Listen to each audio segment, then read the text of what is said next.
Ang kwentong inyong matutunghayan ngayon ay isang kwentong puno ng aksyon at aral. Isang babaeng guwardiya sa bilangguan ang dumanas ng pang-aabuso at pananakot mula sa mga pinakakilalang kriminal hanggang sa isang iglap. Nang mabunyag ang kanyang tunay na pagkatao, ang buong bilangguan ay tuluyang nagbago. Hoy! Sino ka ba sa akala mo para umasta ng ganyan? Kilala mo ba kung sino kami?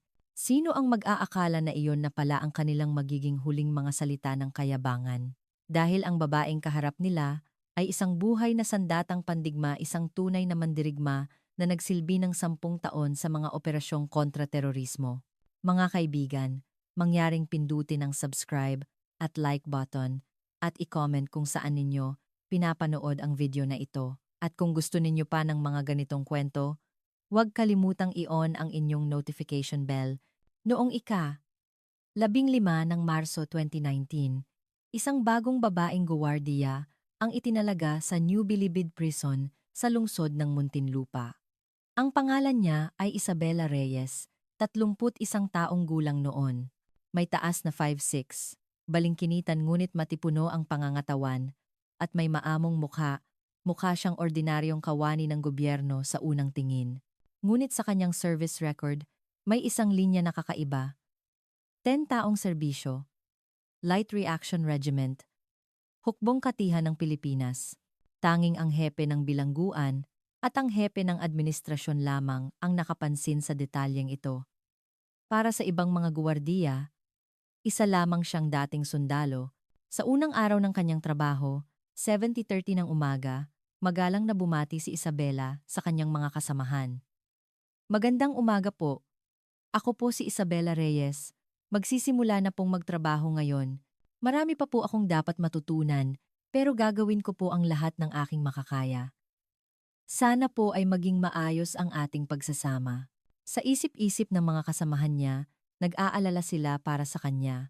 Ang lugar na ito ay tahanan ng ilan sa mga pinakadelikadong kriminal sa buong bansa. Partikular na kilala sa kasamaan ang Building B, ikatlong palapag, isang lugar kung saan pinagsama-sama ang mga nahatulan sa kasong robbery with homicide, assault at mga krimeng sexual. Si SPO3 Ricardo Santos, isang veteranong guwardiya, ay maingat na kinausap si Isabela. Guard Reyes. Medyo espesyal ang Building B, ikatlong palapag. Ang mga preso dito, madalas walang galang sa mga babaeng guwardiya. Kung mahihirapan ka, sabihan mo lang kami agad. Kalmadong tumango si Isabela. Salamat po. Ako na po ang bahala. Sa sandaling iyon, may napansing kakaiba si SPO3 Santos sa mga mata ni Isabela. Hindi iyon mga mata ng isang ordinaryong baguhang empleyado. Makalipas ang isang linggo, formal nang itinalaga si Isabela bilang pangunahing guwardiya sa Building B, ikatlong palapag. Dito na nagsimula ang kanyang tunay na pagsubok. Ang itinuturing na hari-harian sa Building B ay si Joaquin Joaco Vargas. 34 na taong gulang, sinentensyahan ng 12 taon para sa robbery with homicide, 6 na taon na siyang naghahari sa lugar na iyon. May taas na 6'0", katawang hinulma sa pagbubuhat ng bakal, at mga tattoo na dragon na bumabalot sa kanyang braso at dibdib, na lalong nagpapatindi sa kanyang nakakatakot na dating. Dahil sa record na nanaksak siya ng biktima sa kanyang kaso, walang ibang preso ang nangangahas na banggain siya. Ang mga alipores ni Joaco ay hindi rin basta-basta. Si Leo Santos, 29 na taong gulang, kaso'y Special Complex Crime of Robbery. Si Paolo Mendoza, 31 taong gulang, paglabag sa Anti-Violence Act. At si Marco Gomez, 27 taong gulang, acts of lasciviousness. Sila, sa ilalim ni Joaco, ang halos kumokontrol sa buong ikatlong palapag. Nang unang makita ni Joaco si Isabela, agad siyang napahalakhak. Hoy, ano to? May bago tayong Barbie doll dito ah. Miss, alam mo ba kung saan ka napadpad? Hindi to palaruan. Mahinahon na sumagot si Isabela. Ginoong Vargas, may mahigpit na alituntunin tungkol sa relasyon ng guwardiya at preso. Hinihiling ko na gumamit kayo ng formal na pananalita. Biglang umalingaw-ngaw ang tawanan mula sa loob ng selda.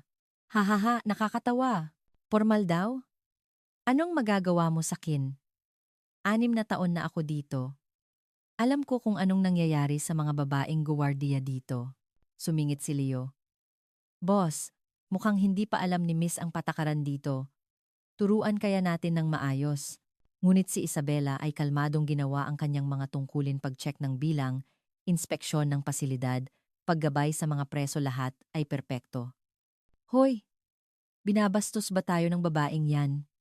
Kailangan nating ipakita sa kanya kung anong mangyayari sa mga babaeng nagmamatapang dito. Sandali, itong bahaging ito ay napakahalaga. Dito na nagsimulang sistematikong guluhin ni Joko at ng kanyang mga kasamahan si Isabela. Lumipas ang unang linggo at lalong lumala ang sitwasyon. Opisyal ng ginawang target ni Yuako at ng kanyang grupo si Isabela. Nagsimula ito sa berbal na panliligalig. Sa tuwing nag-iikot si Isabela, naririnig niya ang mga malaswang komento. Miss, ang ganda ng lipstick mo ngayon ah. Sino ang kadate mo? May boyfriend ka ba? Tingnan mo yung mga binti niya. Ano kayang ginawa niyan sa military at ganyan katibay? Baka kung anong ginawa niya kasama mga lalaki doon. Miss, kung makikipagkaibigan ka sa amin, magiging magaan ang buhay mo dito. Kung hindi, mahihirapan kang tumagal. Laging ganito ang sagot ni Isabela. Itigil ninyo ang mga hindi nararapat na komento. Ngunit ang kanyang kalmadong reaksyon ay lalo lamang nag-udyok sa kanila. Lalong naging bastos si Joako. Sa ikalawang linggo, lumampas na ito sa simpleng berbal na pang-aabuso. Kapag dumadaan si Isabela, sinasadya nilang sumandal sa pinto ng selda para harangan ang daan o di kaya'y aksidenteng nababangga siya sa pasilyo kapag pabalik mula sa trabaho. Isang buwan ang lumipas, isang hapon, 3:00. Nag-iikot si Isabela sa Building B para sa kanyang daily inspection. Biglang lumapit si Joako sa rehas ng kanyang selda. Miss, sandali lang. Usap tayo. Anong kailangan ninyo? Wala naman. Masyado ka kasing seryoso. Nakakatampo. Tao rin naman kami. Sana tratuhin mo kami ng mas makatao. Ilang taon pa tayong magkakasama dito. Wag naman tayong ganito katensyonado. Ngunit ang tingin sa kanyang mga mata ay hindi makatao. Tinitingnan niya si Isabela mula ulo hanggang paa na parang sinusuri ang isang bagay. Dito, bahagyang nagbago ang ekspresyon ni Isabela. Isang malamig na aura ang lumabas. Iba sa kalmadong kilos na ipinapakita niya. Sandali lang, mga kaibigan. Sa ganitong sitwasyon, ano ang gagawin ninyo? Magtitiis tulad ni Isabela? O gagawa kayo ng ibang paraan? Ang araw ng pagbabago ay dumating eksaktong 6 na linggo mula nang magsimula si Isabela noong 30 ng Abril. 5:30 ng hapon, habang pabalik mula sa workshop, sinadyang harangan ni Joako at ng kanyang 3 alipores ang daan ni Isabela sa gitna mismo ng pasilyo. Ang ibang mga preso ay isa-isang nagsilabasan para manood. Miss, kamusta araw mo? Tara, magsaya naman tayo, di ba? Ha ha ha, sabi ni Joako na may mapanuyang tawa habang dahan-dahang lumalapit kay Isabela. Sa likod niya, sina Leo, Paulo, at Marco ay nakapormang pabilog. Ganap na siyang napalibutan. Ginoong Vargas, bumalik na kayo agad sa inyong selda. Ito ay isang utos. Bakit ba? Mag-uusap lang naman tayo. Miss, maging tapat ka nga. Nahihirapan ka sa trabaho mo dito, di ba? Stress ka na sa pakikitungo sa mga tulad namin araw-araw. Humakbang pa si Joako. Matutulungan ka namin. Kung magiging mabait ka sa amin, magiging mabait din kami sa'yo. Pareho tayong makikinabang, di ba? Sumingit si Leo mula sa gilid. Tama si Boss Miss. Dito, hindi lakas ang kailangan, kundi pakikisama. Kailangan mo lang pagaanin ang loob namin. Sumali rin si Paulo. Miss, sa totoo lang, anong magagawa mo sa aming lahat? Mag-isa ka lang na babae. Maging praktikal ka. Noon, dahan-dahang iniunat ni Joako ang kanyang kamay patungo sa braso ni Isabela. Halika dito, miss. Maging magkaibigan tayo. Iyon na ang sandaling iyon. Ang mga mata ni Isabela ay tuluyang nagbago. Ang kalmadong ipinapakita niya ay nawala, napalitan ng isang malamig at nakamamatay na titig na parang isang predator na nakatingin sa kanyang biktima. Alisin mo ang kamay mo. Pati ang boses niya ay nagbago mababa at puno ng pagbabanta. Ngunit hindi ito napansin ni Joako. Sa halip, mas lalo siyang naaliw. Uy, mas sexy ka pala kapag nagagalit. Sige na, halika. Huwag kang matakot. Nang akmang hahawakan na ni Joako ang balikat ni Isabela, isang di inaasahang pangyayari ang naganap. Bago pa man dumampi ang kamay ni Joako, kumilos na si Isabela. Mabilis pa sa kidlat. Hinawakan niya ang pulso ni Joako. At buong lakas itong ipinihit paikot. Kasabay nito, idiniin niya ng eksakto ang siko nito. Arg! Napasigaw si Joako sa sakit at napaluhod. Ang kanyang joint lock technique ay perpekto, ang anggulo, direksyon at pressure point ay tama, kaya't hindi na nakapalag si Joako. Ito ay isang CQC, Close Quarters Combat Technique, na itinuturo sa Special Forces. Ano? Anong ginagawa mo? Gulat na lumapit ang mga alipores ni Joako. Ngunit hindi natinag si Isabela. Self-defense ito. Kung lalapit pa kayo, gagawin ko rin ito sa inyo.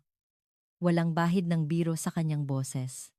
Para siyang ibang tao, boses ng isang sundalo na humaharap sa kaaway sa gitna ng labanan. Noon nagsimulang magbulungan ang ibang mga preso sa pasilyo. Ano yung babaeng yon? Pinatumba niya si Joako. Grabe. Talo si Joako sa babae. Wow! Paanong nangyari yon? Namula ang mukha ni Joako sa galit at kahihiyan. Hayop ka! Bitawan mo ako! Kilala mo ba kung sino ako? Ngunit lalo lang diniinan ni Isabela. Narinig sa buong pasilyo ang lagutok ng buto ni Joako. Aray! Aray! Masakit talaga. Bitawan mo na ako. Noon lamang binitawan ni Isabela si Joako. Tumayo si Joako habang hawak ang kanyang pulso na namumula at namamaga na. Patay ka sa akin. 6 na taon akong hari dito, tapos isang babae lang ang gagawa sa akin nito. Sisiguraduhin kong pagsisisihan mo to. Puno ng galit at paghihiganti ang mga mata ni Joako. Ngunit kasabay nito, may isa pang emosyon, takot. Sumingit si Leo. Boss, may kakaiba sa babaeng yan. Parang hindi siya ordinaryo. Nag-aalangan ding nagsalita si Paulo. Oo nga, boss. Imposibleng mapatumba ka niya ng ganoon kadali. Ngunit nasaktan ang pride ni Joako at ayaw niyang makinig. Manahimik kayo. Sinwerte lang yon. Tingnan natin mamayang gabi. Tuturuan ko talaga siya ng leksyon. Kalmadong sumagot si Isabela. Ituturing ko iyan bilang isang pagbabanta. Itatala ko ito sa aking ulat. Ngunit si Joako ay tumalikod na at pumasok sa kanyang selda. Sa likod niya, umalingaw ang boses ni Isabela sa buong pasilyo. Lahat ng preso, bumalik na sa kani-kanilang selda. Ngayon din, nakapagtataka, dahil sa kakaibang tensyon, lahat ng preso ay masunuring pumasok sa kanilang mga selda. Dito na nagsimula ang pagbabago. Hindi alam ni Joako kung sino talaga si Isabela. Teka muna, mga kaibigan. Sa puntong ito, ano sa tingin ninyo ang tunay na pagkatao ni Isabela? Mukhang hindi lang siya simpleng dating sundalo. Ano ang palagay ninyo? Kinagabihan, 11 sa daling ng gabi, matapos ang lights out. Tahimik na binuksan ni Joako at ng kanyang 3 alipores ang pinto ng kanilang selda at lumabas. Mayroon na silang detalyadong plano. Kailangan nating turuan ng leksyon ang babaeng yon. Ipakita natin kung sino talaga ang hari dito. Puno ng paghihiganti ang boses ni Joako. Boss, pero kanina, hindi ba't may kakaiba sa kanya? Yung ginawa niya sa'yo, nag-aalangang sabi ni Leo. Pero hindi nakinig si Joako. Tumahimik ka. Sinwerte lang yon. 4 tayo laban sa isa, anong magagawa niya? Madilim ang pasilyo, tanging ang mga emergency light ang nagbibigay ng kaunting liwanag. Ang 4 ay tahimik na naglakad patungo sa guard's office. Binuksan ni Joako ang pinto, ngunit laking gulat niya nandoon si Isabela, nakaupo sa desk at nagsusulat ng report. Para bang alam niyang darating sila at hinihintay niya sila. Isabela, tapos ka na. Babayaran mo ng doble ang ginawa mo sa amin kanina. Dahan-dahang itinaas ni Isabela ang kanyang ulo at tiningnan sila. Walang bahid ng takot sa kanyang mga mata. Sa halip, may ibang emosyon doon. Anong ginagawa ninyo dito? Anong ginagawa namin? Nandito kami para turuan ka ng leksyon, para ipakita sa'yo kung sino ang tunay na malakas dito. Sabi ni Joako habang pinapatunog ang mga daliri. Mga pare, simulan na. Tapusin nyo na yan. Lumapit ang mga alipores ni Joko kay Isabela. Ngunit noon, dahan-dahang tumayo si Isabela. Huling babala. Huwag na kayong lalapit pa. Babala? Nakakatawa. Paano mo kami lalabanan? Mag-isa ka lang laban sa aming apat? Noon, tahimik na nagsalita si Isabela. Mukhang hindi niyo pa ako kilala. Ako ay mula sa Light Reaction Regiment ng Hukbong Katihan ng Pilipinas. Napahalakhak si Joako. Light Reaction Regiment? Anong pinagsasabi mo? Babae sa Special Forces? Sa pelikula lang yan nangyayari. 10 taon akong sumailalim sa Special Warfare Training at may sertipikasyon bilang CQC instructor. Mababa at kalmado ang boses ni Isabela. Ngunit may nakakakilabot na kapangyarihan. Maniniwala kayo o hindi, bumalik na kayo sa selda ninyo ngayon din. Ito na talaga ang huling babala. Ngunit ayaw makinig ni Joako. Mga pare, patigilin nyo na yung bungangan yan. Ayokong makinig sa mga kahanginan niya. Dito na nagsimula ang tunay na pagbabago. Si Paulo, ang pinakamalaki sa grupo ni Joako, ang unang sumugod. Ngunit bago pa man siya makalapit, kumilos na ang katawan ni Isabela. Iniwasan niya ang suntok ni Paulo, sabay hila sa braso nito at ipinihit sa kanyang likod isang perpektong Aikido technique. Kasunod nito, sinipa niya ng eksakto ang likod ng tuhod nito.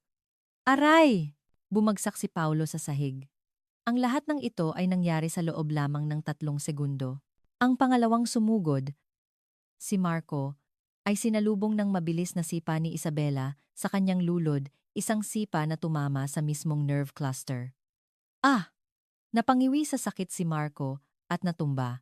Ang pangatlo, si Leo, ay takot na, ngunit napilitang sumugod dahil sa tingin ni Joako. Sinalubong ito ni Isabela ng isang malakas na suntok ng palad, sa sikmura isang basic na teknik sa kali. Hindi makahinga si Leo at napaupo na lang. Ang lahat ng ito ay nangyari sa loob ng wala pang 30 segundo. 3 malalaking lalaki. Ganap na napataob ng isang babae. Hindi makapaniwala si Joako sa nakikita niya. Ano to? Totoo bang galing ka sa Special Forces? Kalmadong sumagot si Isabela. Sinabi ko na sa inyo, di ba? Galing ako sa Light Reaction Regiment. Noon lamang napagtanto ni Joako ang bigat ng sitwasyon. Teka, sorry. Nagkamali ako. Patawarin mo na kami. Ngunit dahan-dahang lumapit si Isabela kay Joako. Ginoong Vargas, ngayon, kailangan ninyong pumili. Pumili? Kung tatapusin natin ito dito, o kung gusto ninyong maranasan ang buhay sa Bartolina, ganap nang nawala ang angas ni Joako. Dito na lang po natin tatapusin. Sorry po talaga. Tiningnan ni Isabela ang 3 nakahandusay sa sahig. Tumayo kayo. Paika-ikang tumayo ang 3. Mga Ginoo, wala ako dito para saktan o apihin kayo. Pero kung wala kayong galang sa akin, wala akong pagpipilian kundi ang tumugon. Ang boses niya ay walang pagbabanta kundi puno ng sinseridad. Paano kung kalimutan na lang natin lahat ng nangyari? Mula ng gabing iyon, tuluyang nagbago ang atmosfera sa Building B, 3 palapag. Si Joako at ang kanyang mga alipores ay hindi na muling nagpakita ng kawalang galang kay Isabela. Ngunit dito nagsimula ang mas mahalagang pagbabago. Kinabukasan, ipinatawag ni Isabela si Joako sa counseling room. Ginoong Vargas, maupo ka. Kabadong umupo si Joako, takot sa kung anong mangyayari dahil sa ginawa nila kagabi. Ma'am, yung tungkol po kagabi. Sorry po talaga. Sobra po ako. Ang nangyari kagabi ay tapos na. Ngayon ay isang bagong simula. Ginoong Vargas, may plano ka ba pagkatapos dito? Nagulat si Joako. Ibang-iba ang pakikitungo ni Isabela, kabaligtaran ng malamig na kilos niya kagabi. Plano po? May pamilya ka ba? May nanay po ako. Nambangmang man. Pero dahil sa mga ginawa ko, 6 na taon na kaming hindi nag-uusap. Ni minsan hindi niya ako dinalaw. Tiningnan ni Isabela si Joako nang may tunay na pag-aalala. Gaano kaya siya nag-aalala sa iyo? Siguro po, sobrang nag-aalala siya. Pero hindi ko po kayang ipakita ang mukha ko sa kanya. Bakit? Dahil po, yung ipon niya sa buong buhay niya, ninakaw ko para lang sa mga kalokohan ko. Pahinang-pahina ang boses ni Joaco. Tahimik na nagsalita si Isabela. Ginoong Vargas, wala ako dito para bantayan at kontrolin kayo. Nandito ako para tulungan kayong makabalik sa lipunan bilang mas mabuting tao. Pero, ang dami ko pong ginawang masama sa inyo, ma'am. Binastos ko kayo. Tinakot. 6 na taon ka na dito. Siguradong pagod ka na. Pero paano kung simula ngayon? Subukan nating gawin ang mga bagay sa ibang paraan. Nagulat si Joaco. Wala pang guwardiya ang umunawa sa kanya ng ganoon. Bakit hindi mo subukang sulatan muna ang nanay mo? Sa mga mata ni Joaco, sumilay ang isang pag-asang matagal na niyang kinalimutan. Ma'am, masamang tao po talaga ako. Nagnakaw ako, nanakit ng tao. Ang nakaraan ay nakaraan na. Ang mahalaga ay kung anong klasing tao ang gusto mong maging simula ngayon, Ginoong Vargas. Ang pag-uusap na ito ang naging simula ng tuluyang pagbabago sa Building B. Matapos ipakita ni Isabela ang kanyang lakas, ginamit niya ito para tunay na tulungan ang mga preso. 3 buwan ang lumipas, ipinadala ni Joaco ang kanyang unang sulat sa ina. Inay, patawad po sa lahat. 6 na taon po akong hindi nagparamdam, puro sakit lang po ng ulo ang naidulot ko sa inyo. Patawad po. Nang dumating ang sagot ng kanyang ina, sa unang pagkakataon ay umiyak si Joaco sa loob ng bilangguan. Joaco, anak, laging naghihintay si inay sa pagbabalik mo. 6 na buwan ang lumipas, si Joaco ay napili bilang isang model inmate. Siya na ang namamagitan kapag may alitan ang mga preso at siya ang gumagabay sa mga baguhan. At makalipas ang 1 taon, si Joaco ay nabigyan ng parol. Bago siya lumabas, sinabi niya ito kay Isabela. Ma'am, maraming salamat po. Kung hindi dahil sa inyo, baka nabubulok pa rin ako dito. Kakausapin ko na po si inay at magsisimula na po akong mamuhay ng tama. Ngumiti ng malugod si Isabela.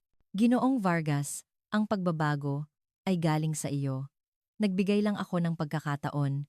Sa kasalukuyan, si Joaco ay nagtatrabaho bilang kusinero sa isang restaurant sa Maynila. Buwan-buwan siyang nagpapadala ng pera sa kanyang ina at tuwing weekend, magkasama sila. Sina Leo, Paulo, at Marco ay unti-unti ring nagbago. Si Leo, pagkalabas, ay nagtatrabaho na ng maayos sa isang logistics company. Si Paulo ay naging isang gym instructor at nagtuturo sa mga kabataan. Si Marco naman ay nasa larangan ng counseling, tumutulong sa ibang tao. Si Isabela ay nagtatrabaho pa rin sa bilangguang iyon. Ang Building B, 3 palapag na kanyang hawak ay kilala na ngayon bilang isa sa mga pinakamodelong pasilidad sa buong bansa. Sa isang panayam, sinabi ni Isabela, naniniwala ako na ang lakas ay hindi para gamitin sa pang-aapi sa mas mahina, kundi para tulungan silang makabangon. Mga kaibigan, ano ang matututunan natin sa kwentong ito? Una, ang tunay na lakas ay hindi nasa pananalo laban sa iba, kundi sa pagtulong sa kanilang tumayo. Ginamit ni Isabela ang kanyang kakayahan hindi para magyabang, kundi para bigyan ng pagkakataon ang mga preso na tahakin ang tamang landas. Ikalawa, lahat ng tao ay may kakayahang magbago. Kahit ang isang tulad ni Joaco, na 6 na taong hari-harian sa bilangguan, ay maaaring maging bagong tao kung bibigyan ng tunay na atensyon at tulong. Ang mahalaga ay huwag natin silang sukuan. Ikatlo, ang respeto ay hindi nagmumula sa takot, kundi sa tiwala. Noong una, tumahimik sila dahil sa takot sa lakas ni Isabela. Ngunit sa huli, nirespeto nila siya ng lubos dahil sa kanyang sinseridad. Kayo, anong pumasok sa isip ninyo matapos mapakinggan ang kwentong ito? Kung mayroon kayong kakilala na nangangailangan ng tulong, paano ninyo sila tutulungan? Ibahagi ang inyong mga saloobin sa comments section. At para maabot ng mga ganitong kwentong puno ng inspirasyon, ang mas maraming tao, mangyaring mag-subscribe, i-like, at i-share ang video na ito. Kung nakatulong sa inyo ang video na ito, Paki-on na rin ang notification bell. Sa hinaharap, maghahatid pa kami ng mga kwentong aantig sa inyong mga puso. Magkita-kita tayong muli sa susunod na video para sa isa pang kamanghamanghang kwento. Maraming salamat sa panunood.